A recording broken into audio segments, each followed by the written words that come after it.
বন্ধুরা ভালো আছেন? মোচার ঘন্ট করব। মোচার চাপড় 4টে সিটি দিয়ে সেদ্ধ করে নিয়েছি, আর আলুটাও সেদ্ধ করে রেখেছি। এবার এইটা মোচাটাকে এরকমভাবে চটকে চটকে নরম করব।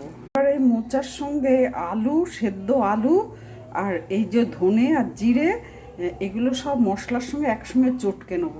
এতে আরও রয়েছে পেঁয়াজ কুচি, কাঁচা লঙ্কা কুচি, আদা, হিং, আর এই গরম মশলা, গোলমরিচ, এই যে গোলমরিচ, এই কাশ্মীরি লঙ্কার গুঁড়ো, এই শুকনো লঙ্কার গুঁড়ো।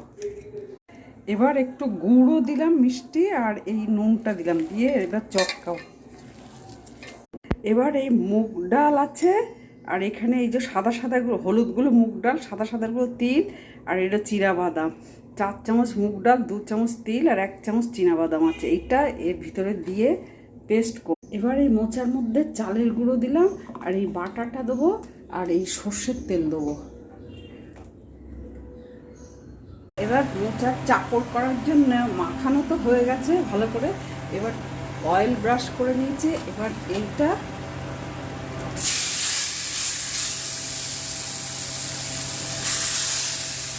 এবার এরকম সমান করে দিয়েছি।